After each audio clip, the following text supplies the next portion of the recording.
let's start with you telling us about your campaign, okay, and what it's been like for you. Okay, in just a few minutes on that, okay, so we get an impression of the state of the race, okay, because I think most people here are inclined to be completely in your corner because Claire McCaskill is not very popular in this place. Yes. So, yeah, I'm running for U.S. Senate against Claire. She is my incumbent. I have a huge team of people behind me. We've got over 70 volunteers working all across the state. Um, we're very excited about this campaign and the way it's looking right now. So one thing that I have the ability to do is travel the state and talk to people on either side of the aisle. And one thing that everybody has in common is that they're absolutely not going to vote for Claire McCaskill. I mean, that's the truth of it. So one of the hurdles that we have in this campaign is really the Democratic Party itself and all the people that are in the Democratic Party that I call like like the die-hard Democrats that have been with them for a while. They think that Claire is really the only way to keep the seat away from Republicans. But in all actuality, she's not going to win in November. Team Missouri, which is what we call our campaign, is the only way to keep the seat away from Republicans come November. So we're trying to make that message very clear that it's really up to us to keep this seat, because Claire and what she's doing and how she keeps crossing the aisle is really not appealing to any voter anywhere in the state. Okay, so can you tell us, have you got a closed primary or an open primary in your state? We have an open primary, so anybody can go in and ask for a Democratic ballot and vote for me. Okay, so getting a lot of the independent vote is really golden for you. Yes, and we have a lot of millennials here that have been jumping ship. So this is a really unique way of keeping them here and keeping them involved, is to show them that Missouri isn't just that follow the leader state, the flyover state the Democratic Party calls us. We can be leaders, and we can be leaders by changing who we vote for and how we vote. So that's what I'm trying to take advantage of, is that change to show that Missouri is in the game and we're not just going to fall behind and let these corporations take control over our lives. Okay, great. Okay, so that's the general state of the race. You believe you are gaining on Claire McCaskill. Oh, absolutely. Okay, and you also believe that you will be able to overcome, I'm sure she has an enormous financial advantage over yourself at this point. She does. She has about $11 million in the bank. I have about 4,000. The difference being that I'm totally grassroots and I'm not relying on the baby boomers and their investments that they had the opportunity to have, that my generation didn't have the opportunity to have. So my generation, we're broke. I qualify as a millennial, and most of us can't keep a job. We have many factories across the state right now that are closing. My job is closing. We're getting hit really hard by this financial collapse that's coming up. And I think the voters are going to see that and want to change the direction that it's going in. Okay, so let's go to the platform. Okay, your platform. Yeah. It starts with the American Dream tax plan. Yes. Okay, can you outline the tax plan for us, please? So essentially, the American Dream tax plan is a 90% base tax rate on corporations that make over a certain amount of money. Now, 90%, everybody freaks out because it sounds huge, but in all actuality, well, let's take Walmart for an example. This is the example I use all the time. Walmart made $130-something billion in 2016. If we started a tax base rate at 90%, they would still make $13 billion. So it's really not all that much to tax these corporations at 90%. Then what we do is we turn around and say, we'll give you more of your profit if you treat your employees with respect and dignity, and you buy the products that we need as Americans to boost our economy. Okay, so I have a question for you then with respect to Walmart. Did they make $130 billion in profit in your state? No, this is across the country. Okay, do they pay income tax in the state simply because they're incorporated there? I'm not sure what your question is. If they pay income tax to the states also, yes. Oh, wait a minute. I think I understand now. What you're proposing is a national law that would tax them, okay, at but 90%. So it doesn't really matter where the state of incorporation is. Right. They still would be subject to the 90% tax rate. Yes. Okay, thank you. I was a little slow on the uptake for just a moment. That's okay, but I want to make it clear that this is not a tax rate. This is a tax base rate, meaning that this is a fluctuating tax. So it fluctuates because if, say, they decide to buy products, all their products do not cause deforestation, they would get a tax break for that. If they give all of their employees parental leave, very important the way that's worded, parental leave, they would get a tax break for that.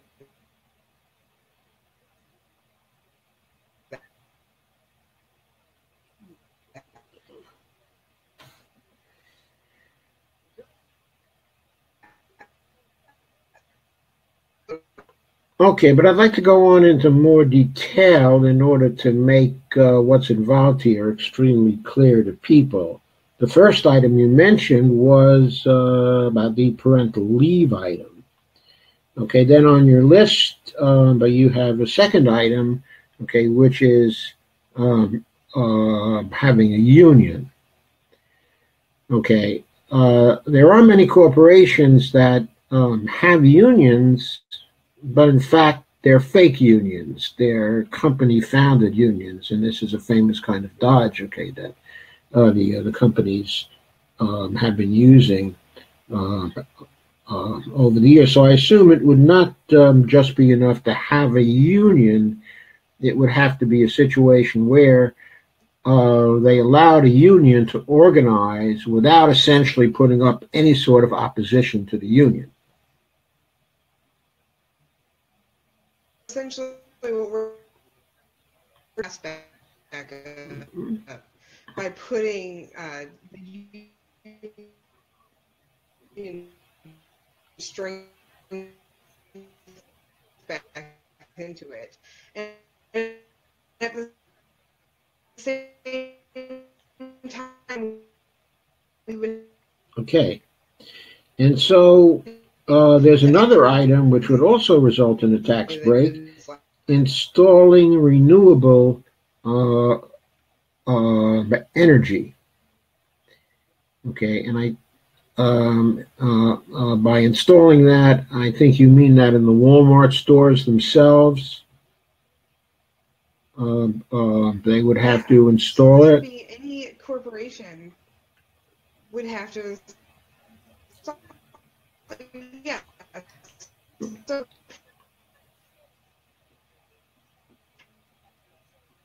it's not that they have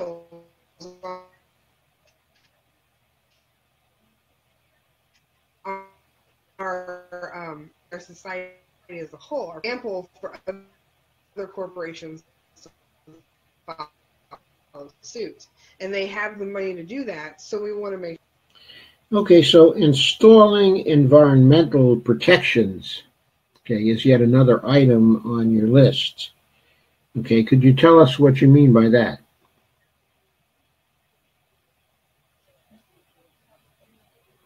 That are directed at farming.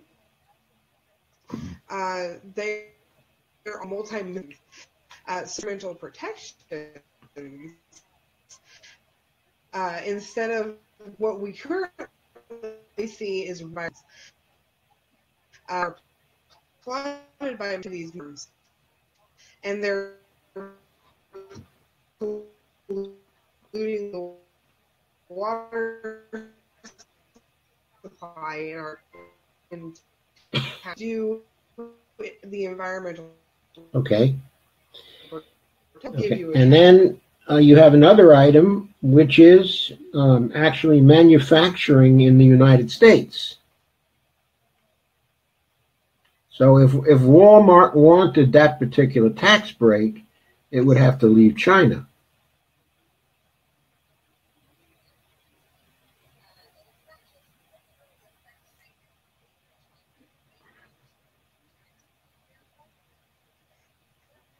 In China, from a certain percentage, a majority of what their products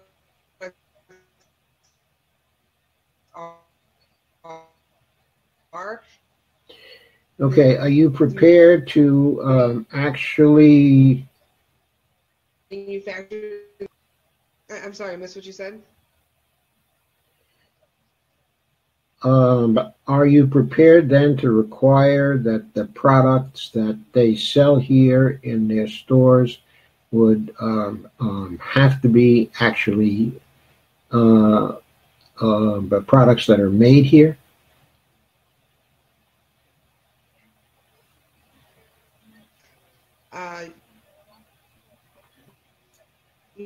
A lot of people are really getting upset the fact that okay. So the next item on your list is paying women equal to men. Okay. And so that's, yes, that is a very important one. In fact, all the ones you mentioned to me so far are important. And the next item on your list, okay, is ending server pay. Okay, I wasn't sure what you meant by server pay. Server pay worked for server. If they haven't, that's very privileged. Basically,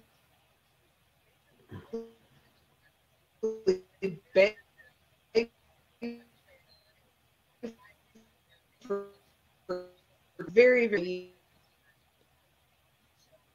Okay, so what you're saying is you would. Okay, so what you're saying is that the corporations, in order to receive a tax break for that, would have to go to a regular system. Right. Okay. Yeah. And they would have to pay their servers a living wage. Okay. And then you have on your website and so much more. Could you tell us a few of the other mores?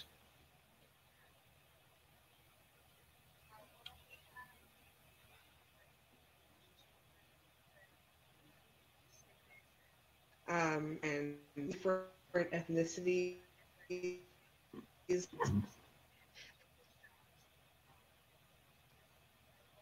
Get jobs. Those jobs that trust the kind of movement. Okay, cool. Okay, so there's a point, okay, that I'd like to make about this. There are actually 2 points, okay, that I'd like to make about this particular plan. The first point is that it's really a very interesting plan because it appears on the surface, okay, most importantly, to be a plan to encourage or incentivize corporations to behave in a proper way to the community. You got it. Okay, and the way it does that is by giving them a punishing tax rate at first. Not necessarily to raise money to pay for things, which is a second issue that I'm going to bring up. Okay, but it can be interpreted as a tax plan simply to guide the behavior, okay, of corporations, okay, by giving them a tax break. So if they want a more manageable tax break than the 90%, they can always behave in a more socially desirable way, okay, and get that particular tax break. Okay, well, if people understand that, then one of the things, okay, that they might say about, well, is would you have a minimum tax rate that the corporations would have to pay, okay, or if they did all of the socially desirable behaviors on your list, would their tax break then fall down to zero? It would not fall down to zero. So what would be the minimum tax rate they would have to pay? It's actually discussion on that.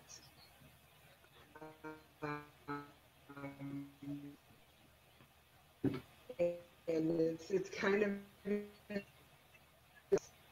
really comes down to these things making this list, that there's going to be a way for them to get a huge, just egregious amount of money back. I think that they would perform, but they already make billions and billions of dollars anyway, so they're paying their fair share with us no matter what. That's something that we as American people will not negotiate on any longer. Okay, so I guess we have to stop a little now, not to really stop, but we have to handle a technical problem. People are having trouble hearing your responses. Oh. And they ask, put me on speaker? Can I put you on speaker? Okay, hang on. I'll see if that actually makes a difference. But okay, let me try this. I'll pull the plug here. Okay. Say something, please.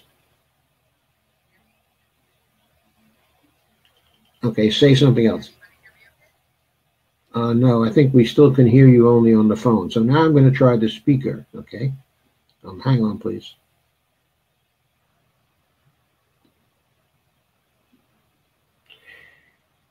Okay, so are you on speaker now? Yes, I can hear you. Now let's see if people can hear you. Can everybody hear me? Okay. Can anybody hear me at all? Okay, let's have some comments to tell us whether Angelica can be heard. Can you guys hear me?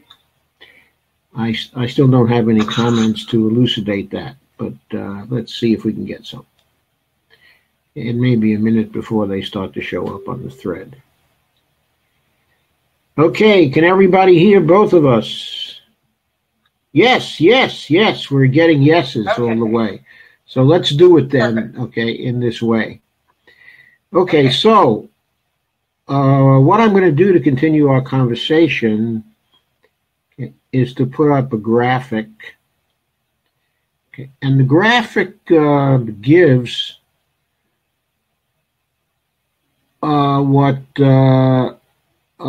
we believe are reasons to tax.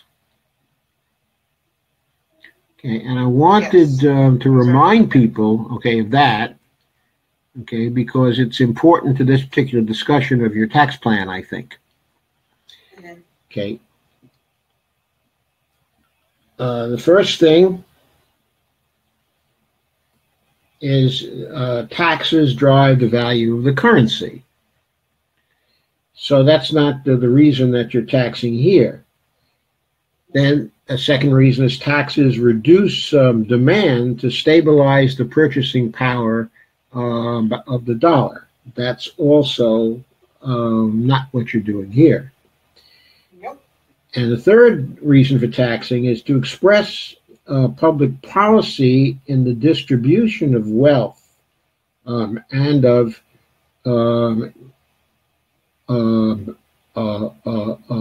income.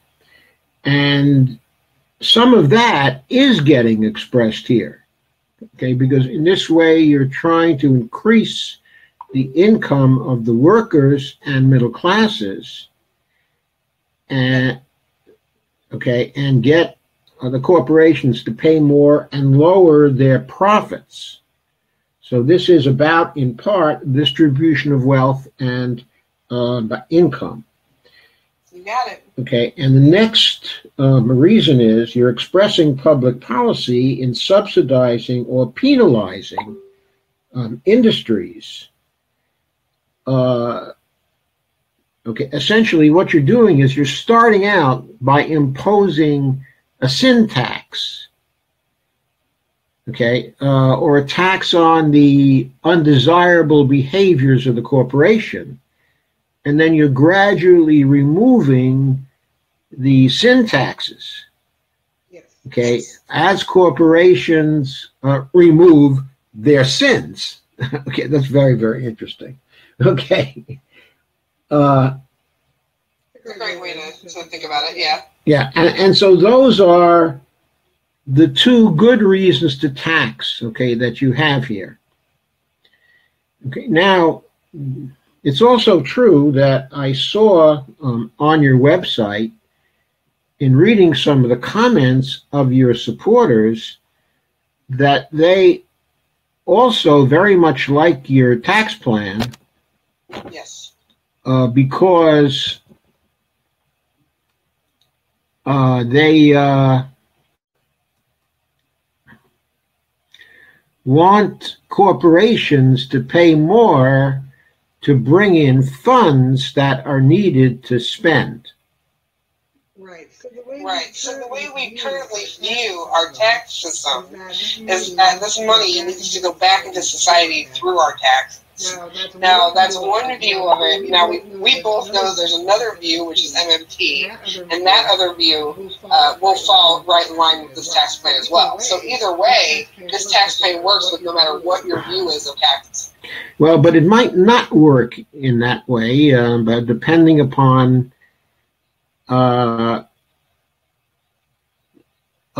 whether people view the taxes as being necessary in order to actually fund things.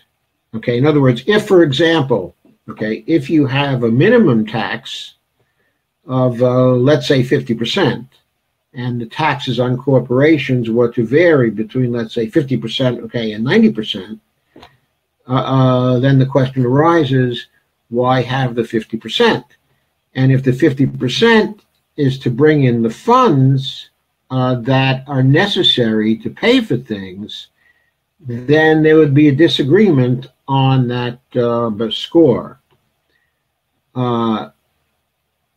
Okay, now I don't think that that particular disagreement, okay, is all there is to it, because certainly we believe in other reasons for taxing, okay, as I've outlined here, other than to pay for things. But I also would like to introduce you to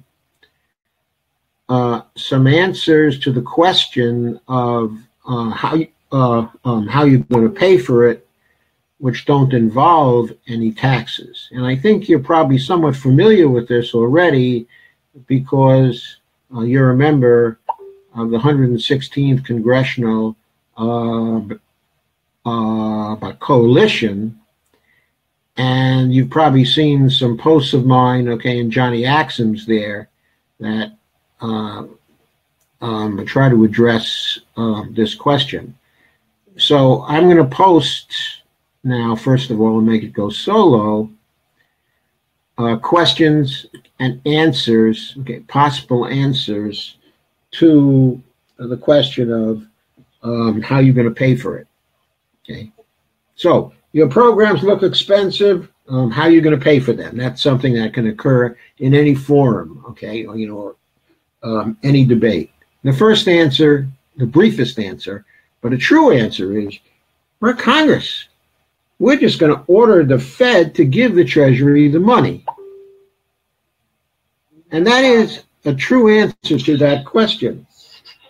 Okay, and now to present that answer in a little more detail,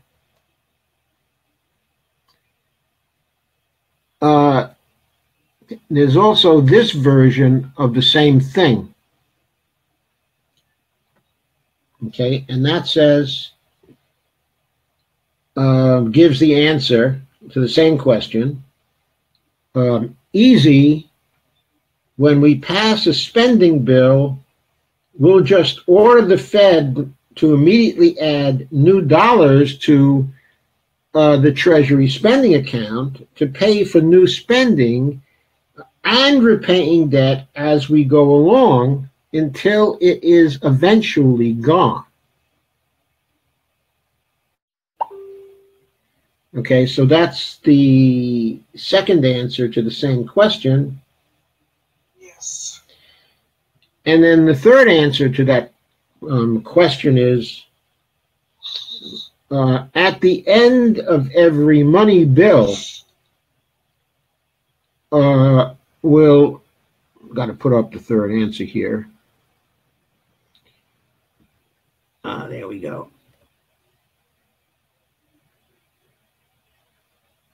So the third answer is, at the end of every money bill, we'll order the Fed to increase the balance in the Treasury spending account by the amount we've ordered it to spend. We'll also order it to increase the same balance by enough to cancel the portion of the national debt falling due during the period covered by our spending. So that will fund new spending and also reduce parts of the debt as we go along until it is eventually gone. Right. Okay, so those are three possible answers depending on how much time you have to answer that question. Right. Okay. My favorite is the first one, personally. Because it's the shortest. And the most truthful. Short, sweet, to the point. Okay, well, all three are equally truthful, but they are equally truthful, but it is easiest to grasp. In some ways, the first one is easiest for people to grasp. Okay, it certainly is. Oh, I see you have but your daughter behind you. Is that your daughter? Yeah, she's going back upstairs. It's quite all right to see her in the background. Okay, so those are three answers to the questions. Now, we also have the language which might be used by the Congress actually to enable what I call overt congressional financing, which is just an expression of monetary sovereignty. And I will send the language to you after the program. It's a little more complicated than what we've spoken of so far, but in the end, it's only two sentences that have to go into an appropriation bill.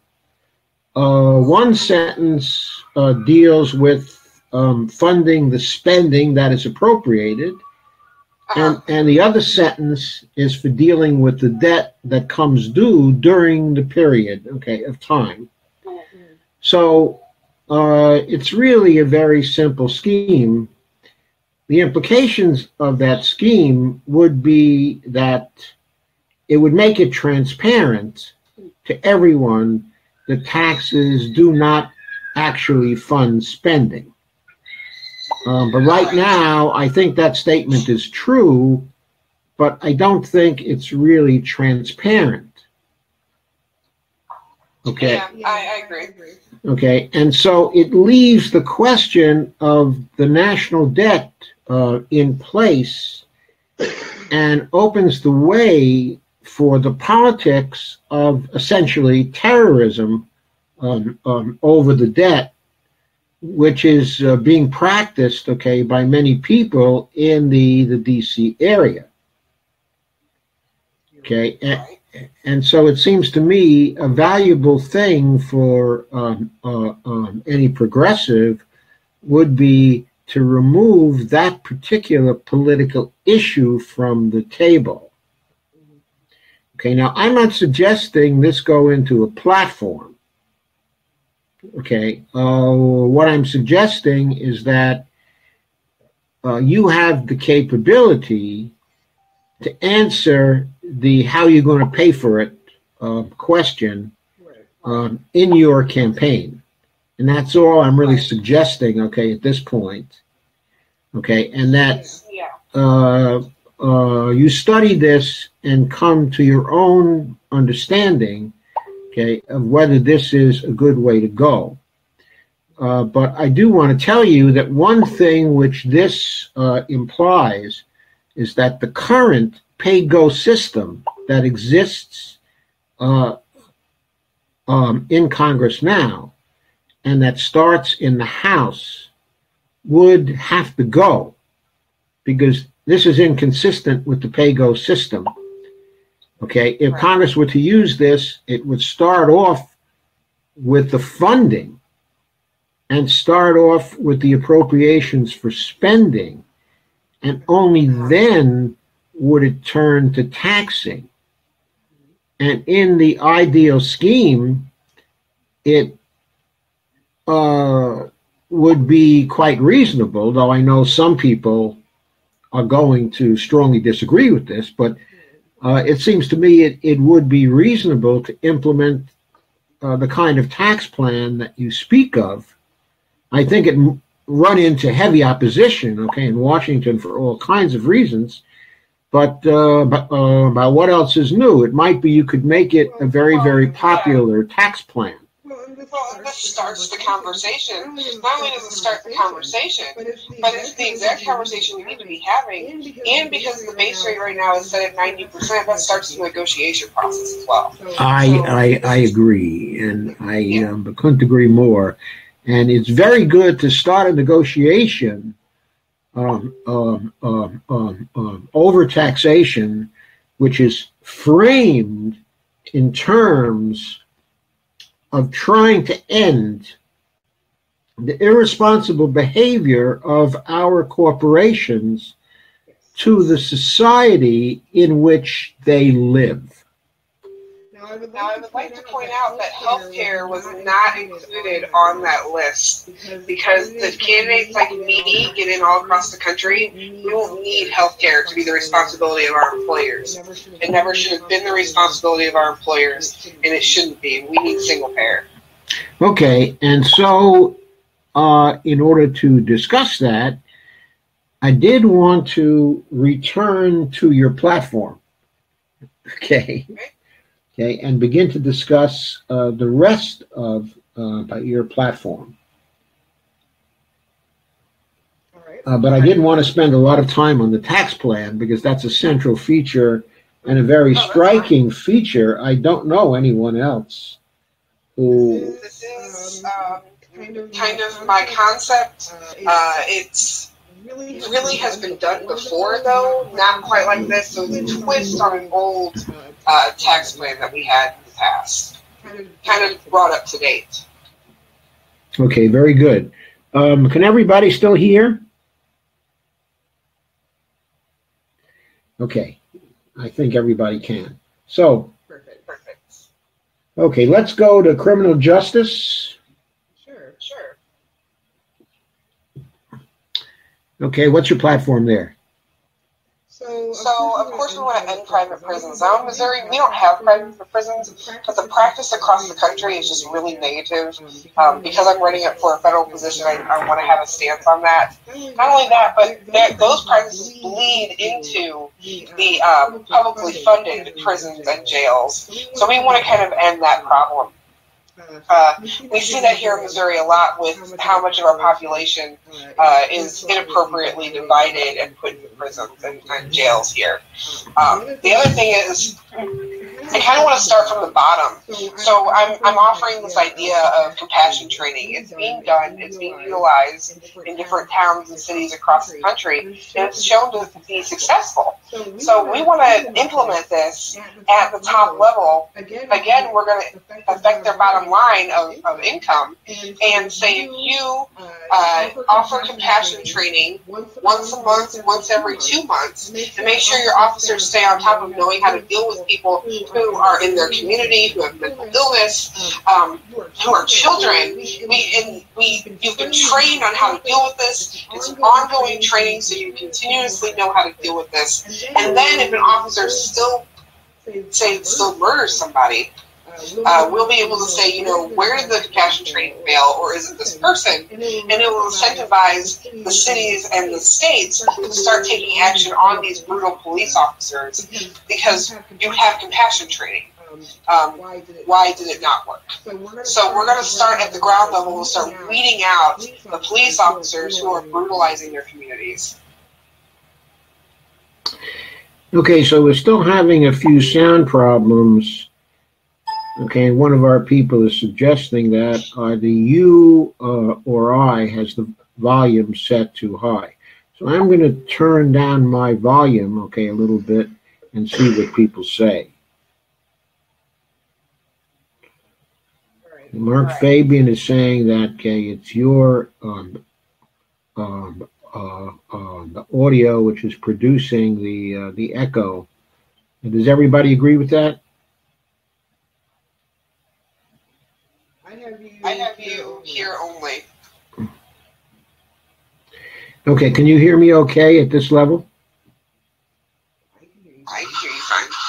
Okay, good. So probably your audio needs to be turned down a bit.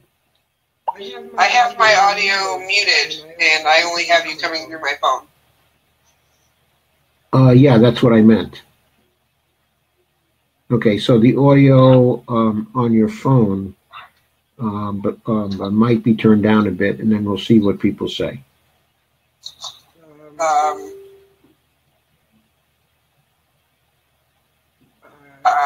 I have you coming through headphones, so okay. I'm not being paid. You're not echoing anywhere here. Okay, people are saying yes, yep, yes, but I don't know what they're saying yes to. Okay, anyway, I think we'll continue. Okay, so where do we stop? You talked about compassion training. Yep. Talking about weeding out brutal police officers and ending private prisons. Another way we can adjust criminal justice is by rescheduling marijuana. This will help more than just criminal justice, but it does have a direct effect on our criminal justice system. Rescheduling it, descheduling it, making it available, ending the war on that. Okay. Okay, let's get to healthcare then. Okay, so you're a supporter of the Affordable Care Act, but you want the Affordable Care Act to be replaced by a single-payer Medicare for All bill. Yes, I'm actually work for the Affordable Care Act. I am working there right now. I work 40 hours a week. We're even getting overtime right now, but the marketplace is closing May 25th here in my state. There's still going to be other sites, but my site is closing. The Affordable Care Act has been sabotaged beyond repair, in my opinion. I'm seeing the effects of that sabotage every day when I go to work. The work environment is just dredging every day because it's just so, we just see it so terribly. Really, if it's going to be sabotaged to this extent, we have to rebound and bounce back with a single-payer system. Okay, but apart from its being sabotaged, as it has been, and I entirely agree with you, okay, it has been sabotaged. Yeah. Okay, the cost of not passing a Medicare for All bill early in 2009 through the end of 2016 was, by my estimate, 356,000 fatalities in this country, which did not have to happen. Yeah. An enormous fatality cost, but because Obama became concerned about the losses of jobs in the insurance industry. At the time, in 2009, there was something like 400 to 450,000 jobs in the insurance industry. So he basically traded 356,000 lives for 400,000 jobs.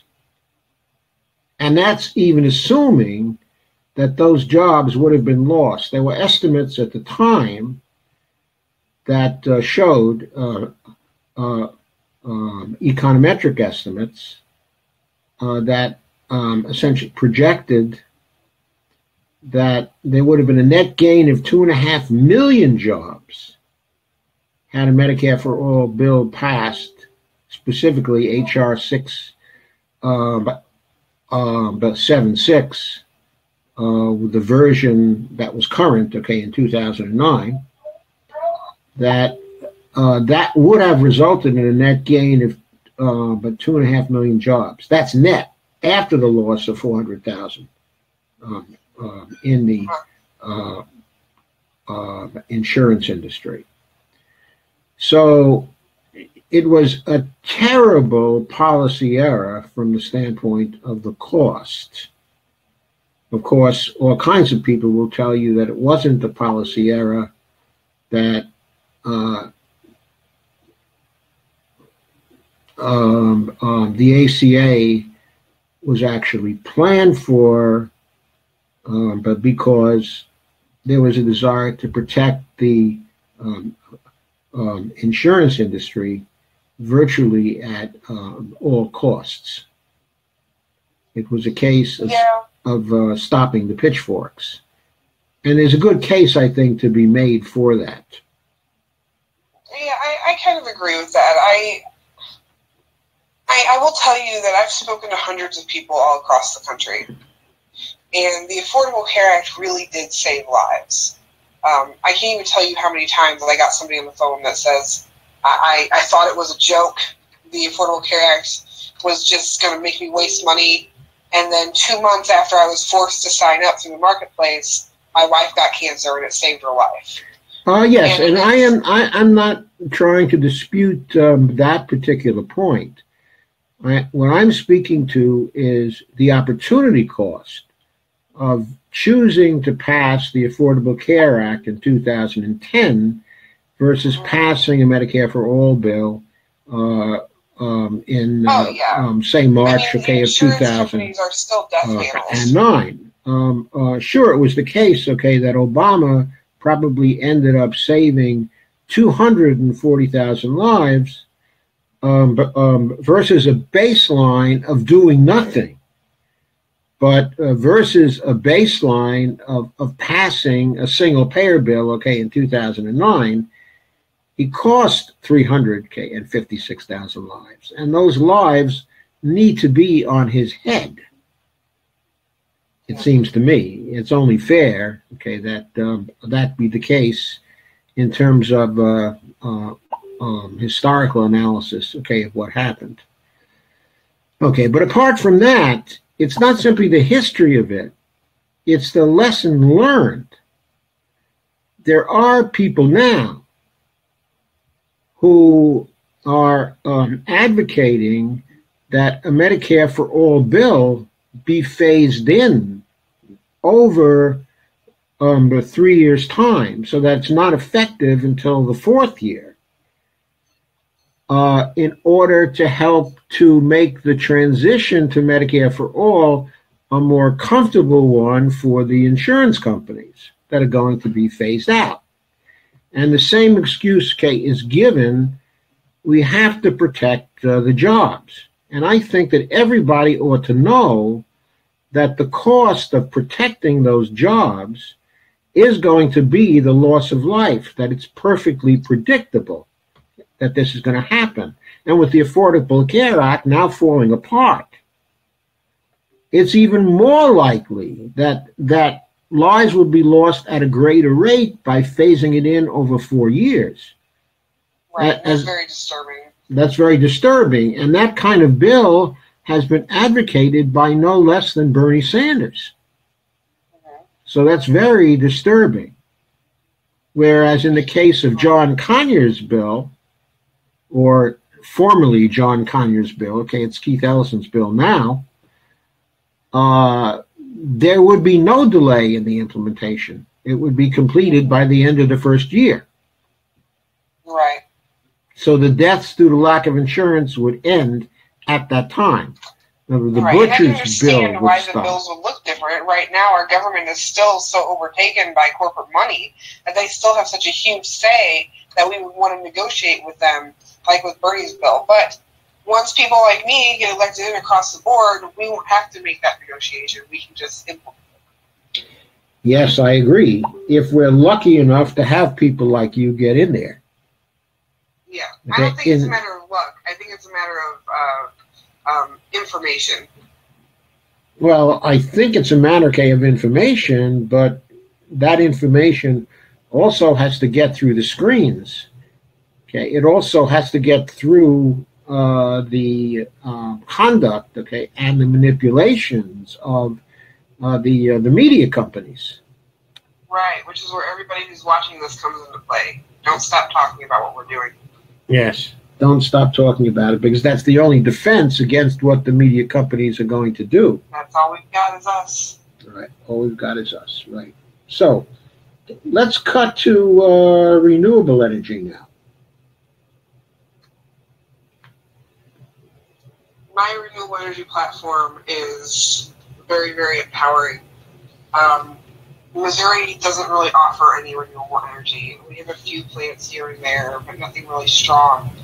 I have found a renewable energy company that pulls methane gas out of the air and turns it into energy that lowers the energy cost for all the residents in the area while cleaning the air. This is a very big deal. This company, we're about to have a really huge rally. It is not on my platform on the website yet, but it does fall in line with the website platform, which is basically we need renewable energy and we need it now and we need it to be unionized. This company is union as well. We're very excited about this rally. There are candidates all over the country that are very excited about this rally, and we're really looking forward to, again, moving Missouri into the forefront and taking that leadership role. Okay, can you name the company at this point? I would rather not. Okay. I do speak on it in private with other candidates, but I kind of want to keep it in the bag a little bit until we hold this huge rally. Okay, but fair enough.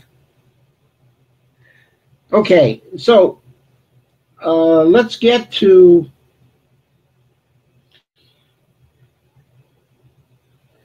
the more general issue of about jobs.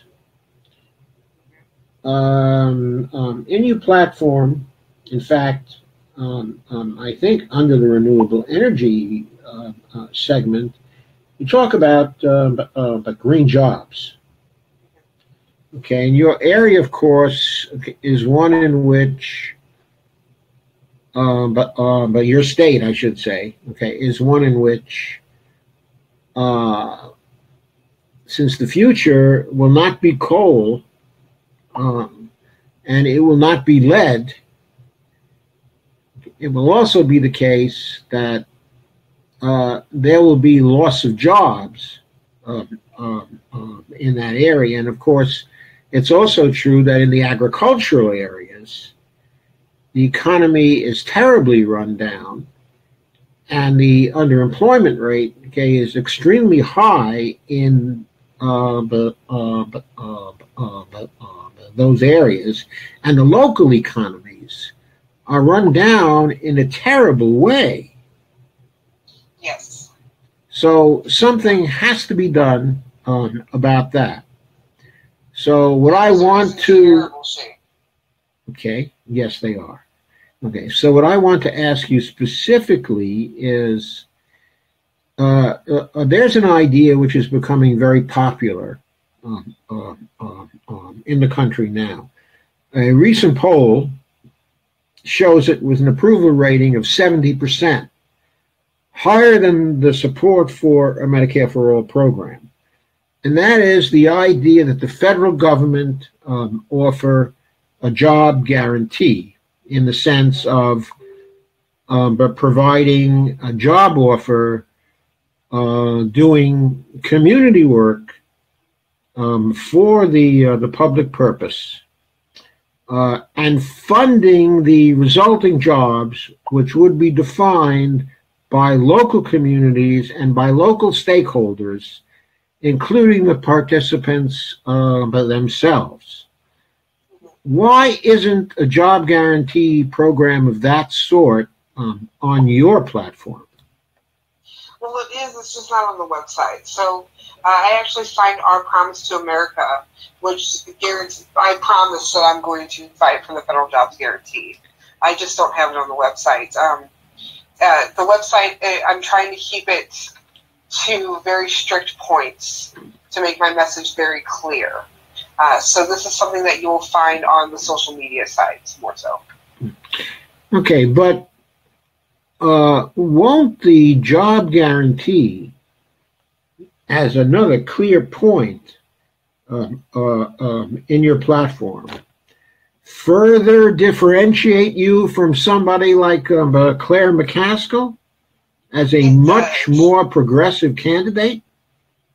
It does. And also, doesn't have the job guarantee have a great appeal to conservative groups suffering through a depressed economy in the rural areas of your state? So that is what we're still trying to see what's going on in our state. So here in Missouri, we have a lot of people who have been fed misinformation intentionally. So I am still weighing the waters to see how other candidates in Missouri are faring with their federal job guarantee as part of their platform. Because I'm running for such a high level, I want to gauge that before I put it on the website. But that's understandable. Okay. We like the federal job guarantee not only because it guarantees people, or would guarantee to people, a job at a living wage. Okay, and we advocate that the living wage actually vary according to the cost of living. Okay, in various in the local areas. Right. Of the country, according to variations in the CPI. And so in the major cities, in St. Louis, okay, or a city like that, the job guarantee living wage might be well in excess, okay, of $20 per hour, actually. Whereas in some of the rural areas, it might be at about $15 per hour. Okay, so this again is a better deal than the flat $15 an hour living wage, which is being suggested by Bernie Sanders right now. Right. Okay, and by some others. So it seems to me this might have also a substantial appeal, okay, across the state. It could potentially have a huge appeal across the state. It's definitely not left out. Like I said, it is part of my platform. It's just not on the website. So once I see how people are reacting to this, then I'll make a decision as to whether or not to put it on the website. As for right now, I do address workers' rights. I do address renewable energy as being a source of jobs and unions for our communities. I loved the federal job guarantee when I first found out about it. I was actually being spammed by the person who was trying to push it the most. And at first, it just came out of nowhere, and I'm really surprised to see how far it's come. I really respect it, and like I said, I signed the pledge that says I'm going to fight for that. Okay, of course, but there are many comments here that encourage you, shall we say, to take a stand in this area. Okay, so, but I do want to point out that you do have very strong stands on women's rights, and as you say, the rights, okay, of workers as well to organize. So I'd like to give you a chance to say some words about those two areas also.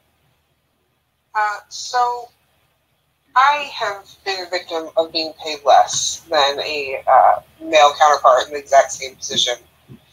It feels horrible. Yes. I also know what it feels like to be in a position where you need to make a decision about yourself. I know that a decision about having a child should be between a woman and her doctor. I don't really think that there's much discussion to be had about that with the other side of the aisle. I think that they're just misinformed, and they're being fed things that just send them in a tizzy about this topic in order to make them vote against their best interests in every other topic. So I worded it very carefully on my website to make sure that my stances came across very clear without kind of sending up their red flags as much. And then we moved into workers' rights, which really hits nail on the head with pretty much everyone in the state. We have a lot of unions. Unions are our middle class. They're how we stay strong and stay together. Unions are getting a very bad rep right now because some of them are taking the money from their members and buying politicians, just like corporations are doing. So on the right side of the aisle, they're being fed that unions are bad, they're buying your politicians, they're doing all these things and just taking the money. And on the left side of the aisle, we're hearing that corporations are taking all the money and they're buying your politicians. But neither one are wrong. It's just geared towards be angry at the other side. So part of what we're doing is the Amendment 28, which I haven't put on my website yet. I'm trying to announce that properly. But the Amendment 28, I hope you would know, is about overturning Citizens United and making it a constitutional amendment to make it illegal for politicians to accept bribes or gifts. So with that, with Amendment 28, it would make it illegal for unions to sponsor politicians. It would make it illegal for organizations to sponsor politicians. One of the problems that I have is Planned Parenthood won't talk to me because I want Medicare for all, which I didn't think that was going to be an issue, but that is an issue with Planned Parenthood. And I was very surprised by that because I'm a huge advocate for them. So one of these things that's so important is this Amendment 28 to really make sure that all workers and everybody has their rights. And where I stand with unions, I think I made very clear. All of these things, everything kind of goes hand in hand. So really what we're seeing now is a huge spider web of everything kind of connected to everything that all spawns back to corporations buying out our politicians. Yes. So I think once we end that problem, we will really start to see progress in our country and in our society. Okay, fair enough. And I agree with you. We will start to see progress, okay, in our society with that. And you have a very strong stand on LGBT rights also, I noticed. Yes. Yeah, I have always stood strong with the LGBT community. In college, I was a member of Friendly Colors, just as a friend to help support the community and help get their message out in the school. This was well over 10 years ago that I was in Friendly Colors in college, and it was a very awesome experience to do it as just a friend of that community. Now I take my kids to the events. I have had a lot of people that have used me to come out before they tell their parents. It's a part of life. This community is a part of life. Our children are being taught that that's just the way life is in the future. And so I'm really staying strong with their equality and with what they need to be successful and to just be Americans. Yes, I entirely agree with you. Down on all fours with you with respect to that. Okay, before we go into some of the remaining issues on your platform, which is very comprehensive, I think, I do want to recycle back to the elections category and the amendment 28 also. That's a constitutional amendment, and it will take, therefore, some time to pass and get through the 50 states. Okay. In my estimation, it will take 7 to 10 years for that to happen. Oh, that's too long. So my question is, what do we do in the meantime? Okay, and I have an answer for that. And can I give my answer first? Please. You vote in candidates who do not accept the bribes in the first place. Okay, I think that would help. And that might be sufficient, but it also might not be sufficient. Yeah. Okay. There's an old saying, but we won't repeat it. Okay, and we can give that a push because there is a segment of the Constitution, just a phrase in the Constitution. It's in Article 3, Section 2. And it gives Congress the right to limit the jurisdiction of the Supreme Court with respect to legislation that is passed by Congress. So in other words, campaign finance legislation, new campaign finance legislation, could be passed by Congress with this very short phrase in it, prohibiting the Supreme Court from actually reviewing the legislation. That would be perfectly constitutional. It was placed in the Constitution by the framers. It was intended by the framers to be a check that Congress had over the Supreme Court, which they viewed as the aristocratic branch of the Constitution. They sort of considered the Constitution as there was an aristocratic branch, and there was a monarchical branch of the presidency.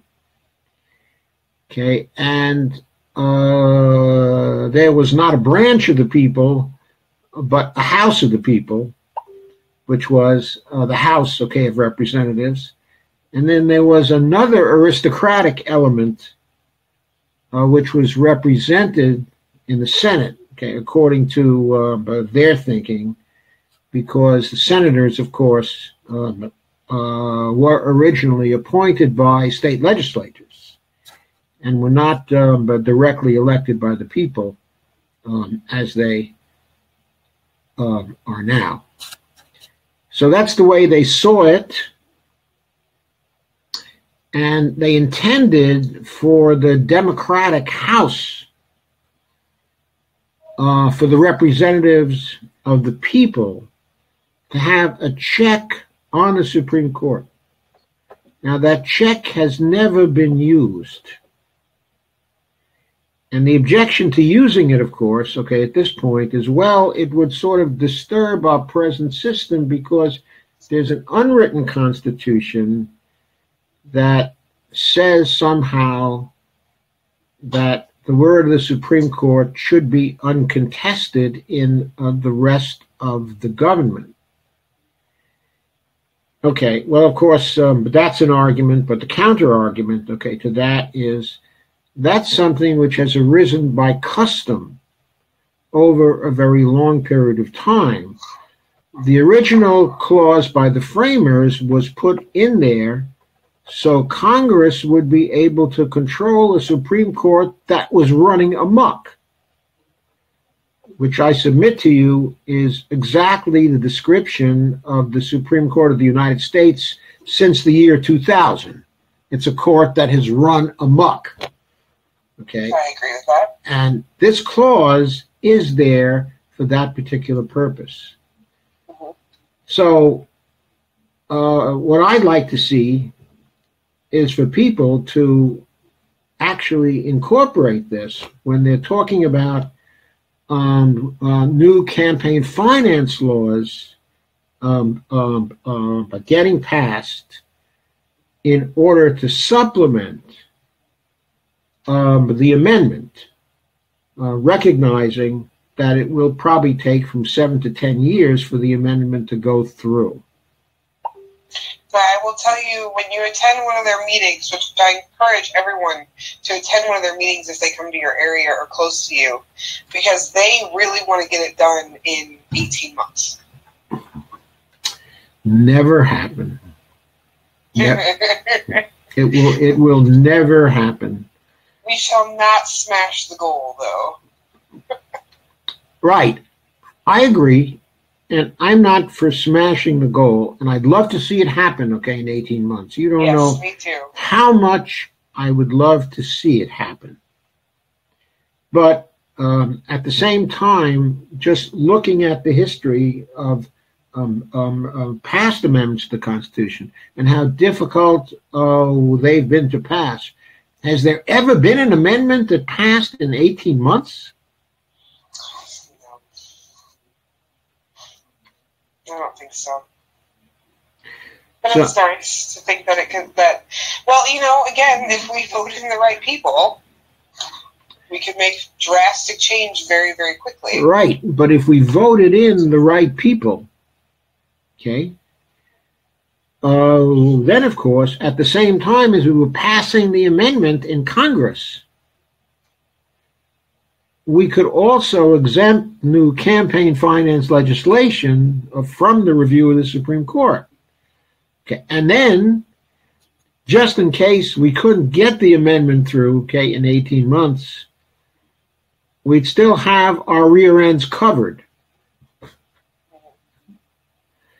So anyway, but that's an argument.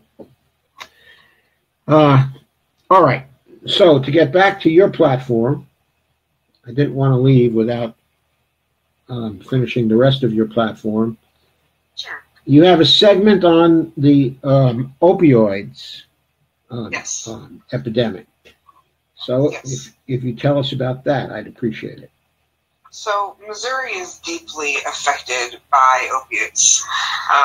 We have a lot of death here by overdose. A lot of, even right now, there's a person close to me who is addicted to opiates. So, by battling this head on, one of the ways to do that is, again, to reschedule marijuana. Marijuana has been shown to help people get off of those opiates and to move on with their lives. Now, it doesn't work for everyone, of course. We're always going to have naysayers on this topic. But for the majority of the people, it actually works. This is one step in the right direction of taking on the pharmaceutical companies, is by taking their power away on what they're actually prescribing us, because there is a medicine that works across the board for a lot of different ailments that can be grown in your backyard. It's been proven to help reduce opioid-related deaths by 25% in states that have legalized. That's so wonderful. We're going to just battle this heads on. Now, I wanted to go into this a little bit. But recently, my incumbent released a video where she did an investigation into prescription drugs. And to me, this was a huge waste of time. We know there's an issue with prescription drugs.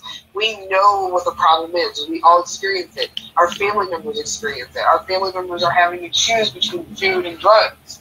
So why did we launch an investigation of this when she's still taking large amounts of money from Express Scripts and Centene? So I just wanted to have everybody be mindful of these kind of mind tricks that we're getting on people from our current Senate, trying to make sure that you think that they're working for you when all they're doing is an investigation that wasted a lot of money. Okay, very good. Thank you for telling us that. Okay, now the very last plank, okay, of your platform, which we absolutely must talk about, is the education plank. Yeah. Okay, I think that's a very important one. Yes, and this one on the website is currently being reworked, so it's going to be a lot more in depth by the time it's done. We really, really want to see an end of standardized testing for the purpose of funding schools. Standardized testing is fine if you want to gauge where a school is at, but not for funding. It's really irresponsible and reckless to say that some schools deserve more money because we gave them more money already to pay for the teachers to do the jobs correctly. Than these other schools over here that we didn't fund them and we wonder why they're failing. So we're just going to try to end that. The other thing is the Common Core. Some areas it works. I really want to get rid of it for mathematic purposes. That is just really ridiculous in my opinion. I think everyone who is a 90s child probably feels the same way. I don't understand why 8 minus 5 equals 7. I'm not sure how that works. And I don't think that that's okay for our kids to be learning things like that. So I kind of want to see a change. But my number one thing is funding these schools properly. Another extension of education, of course, is to go into the publicly funded universities and colleges. That's a big deal. I know that we can afford that as a society. We've proven that we can afford it 10 times over. So let's just go ahead and do that already, shall we? Okay, I don't see a proposal in here to end by student loan debt. Okay, in other words, to just eliminate it, to cancel it. But why not? Right. Yeah, my reference is more along the lines of publicly funded colleges and universities. Right, So which I think is very important also. In Missouri, I have to word that very carefully in Missouri. Very carefully. What you're speaking of is ending student loan debt. If you wanted to do that, you're saying you would have to word that very carefully in Missouri. Yes. But why so? So again, Missourians are very misinformed. So when I word it a certain way, the majority of the people who really, really love Team Missouri and are on board with Team Missouri are going to know exactly what I'm talking about. But you have a huge, vast majority of Missouri voters who are my voters who do not understand that these things are affordable and we can have them, and that we can forgive these people for their past student loans because they feel that if you have this debt, it's your debt and you need to take care of it. And we can't have anything for free. We can't have anything public sponsored. Socialism is bad. Missouri is a huge state of socialism is bad. And I noticed Claire McCaskill makes full use of that. Yes. But I have to go back here and put this up. Because, of course, this removes the argument that we are not able to afford it. Okay, of course, if we did that, we would certainly be able to afford it. As for the argument that the students don't actually deserve it, okay, well, first of all, the students who are in school now, okay, we're not, for the most part, talking about the students who are in school now. We're talking about the students like yourself who have left school and who are carrying these lifelong debts due to unreasonable rates of interest that they have had to cope with due to the greed and the usury of the big banks in this country. Now, I'm pretty sure Missourians are against this kind of behavior by the banks and by Wall Street. And I'm pretty sure that that's the answer to the socialism charge. It's to say this is not socialism. The banks have made enough already. They have squeezed enough out of the hides of these students. It is time to end the debt, the student debt, entirely. The government can afford it. It can do that. And that's an answer that I think people in the prairie states, all through the prairie states, can appreciate. There was a reason why those states were once socialistic. They were states in which Gene Debs got considerable percentage of the votes. They were states where William Jennings Bryan was incredibly popular. One of those states still has a state bank.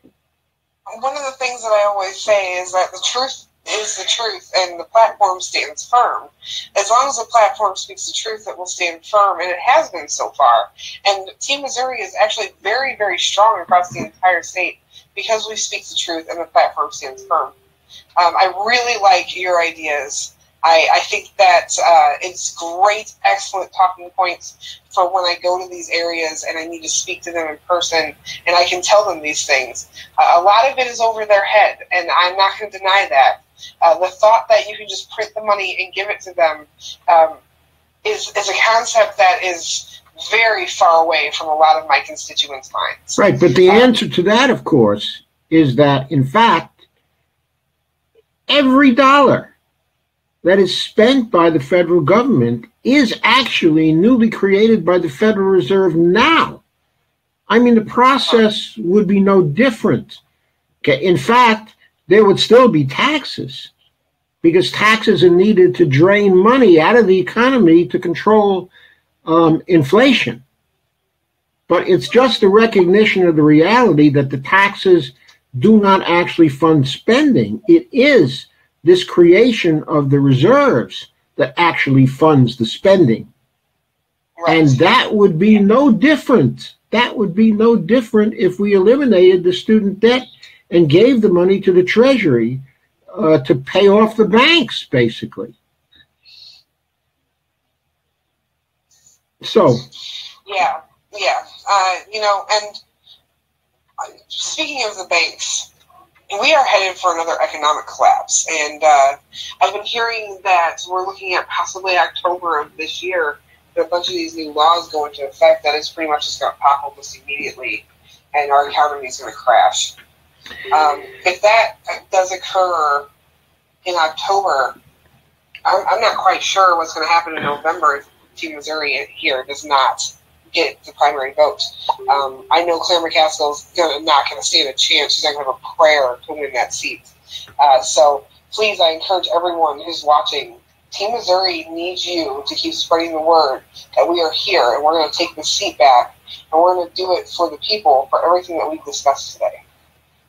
Okay, and also with respect to new laws, okay, that are coming into play, we can't forget the fact that the Federal Reserve is tightening interest rates at this point because the people who are at the top of the Federal Reserve see this economy as unusually strong because it's a full employment economy in relation to their distorted statistics. In other words, they think there are only 6 million people, okay, who are unemployed, when in actual fact it's more like 24 million people who would be there for full-time jobs if they existed. So, as the Federal Reserve is tightening, the economists who are looking at this see that the yield curve for profits in the private sector is flattening out, which is going to reduce investment also all through this year if these curves keep on flattening out, which the rising interest rates by the Federal Reserve will be encouraging that. So the Federal Reserve is doing the exact opposite of what it should be doing in this particular situation, and that's going to exacerbate the situation and contribute to the possibility of another recession, this time also a very deep one, because the banks have been playing extend and pretend, as they did before the crash of 2008. And so we're very likely to see another recession that will be very, very punishing soon. Yes. Yeah. It's slated to possibly be worse than the Great Depression. Well, it will be if we don't respond in the proper way. If we responded with a federal job guarantee, okay, and with also the revenue sharing, considerable revenue sharing for the states, and we got rid of the student loan debt, and we did a number of other stimulative things to the economy, then that recession, no matter how deep, would be gone within 6 months. It would not be a catastrophe. The 2009 recession could have ended in the same way. It could have. Yes, you're right. Okay, so, well, I guess we're through your platform. Okay, I think I'm, okay, I think it's safe to say that the people here really like you and most of your platform, in addition to wanting to see Claire McCaskill get beat by somebody strong, but I think they'd also love you to add a few more things to that platform, like the federal job guarantee, for example.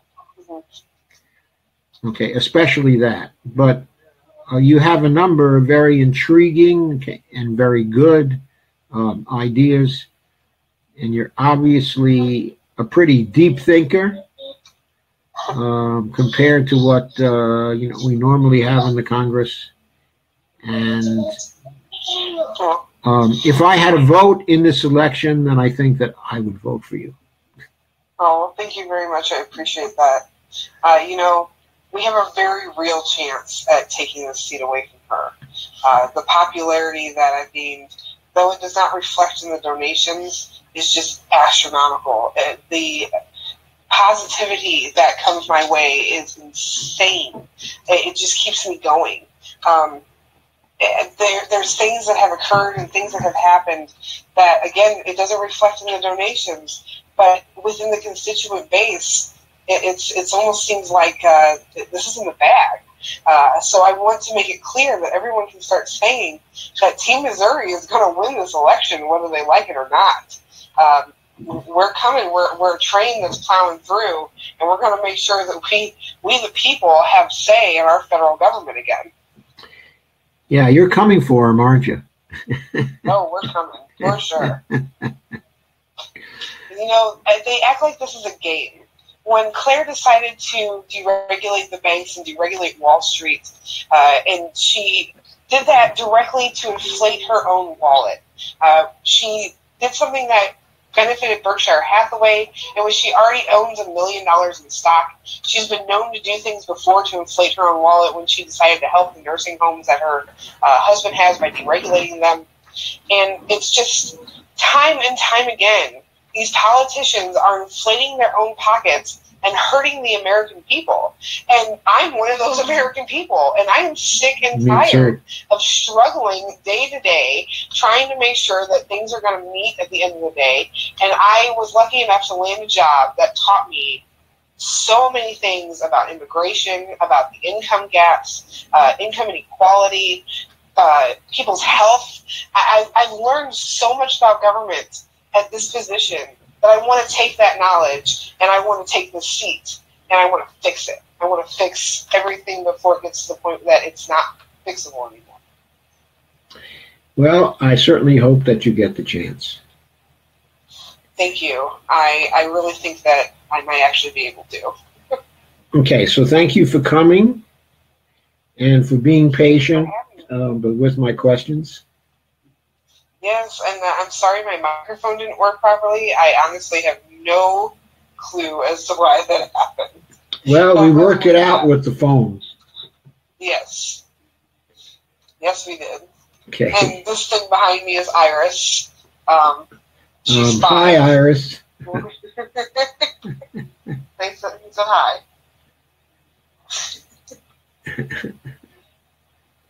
Hiya. Hiya. Yeah, say hi right here, right there. Hi. Hi, how you doing? She really keeps us going too, because honestly, I'm sure she does. I work so much, I never get to see her. And so when I realized that, I decided that I was going to run, because if I'm never going to see her anyway, I might as well do it trying to fix things for her future to where she'll be able to spend time with her children. Yes. Yeah. I certainly hope so. Boy, we have a lot of work to do to fix this situation. It's just incredible. We just waited so long, and it got worse and worse and worse and worse, and nobody did anything. Okay, well, we've got it now, and we're trying. So good night to you, and good night to everyone. Good night. Also, one final thing. Okay. We need your donation button. Oh, it's crowdpack.com/C, like cat, /Angelica for Missouri. All one word. Okay. Okay, everybody got that? Okay, I also encourage you to make a comment when we're finished with the live stream. Okay, so it's down there in writing for people to see. And also, before I say good night, I want to remind everybody that for Real Progressives, there is a Patreon account, and you can go to Patreon and you can make a donation to us there. And I also have a Patreon account, okay, and mine is under Joe Firestone, is it? I think it's under Joe Firestone. It might be under Joseph M. Firestone, I'm not sure. Okay, but I do have one there, okay, and I'd appreciate a donation as well. So thank you again, everyone, and I'll be seeing you soon. I'll be back on Saturday with Rosa Calderon, who's another very, very good progressive candidate. So I'll see you then. It's Saturday at 8. So good night, everyone.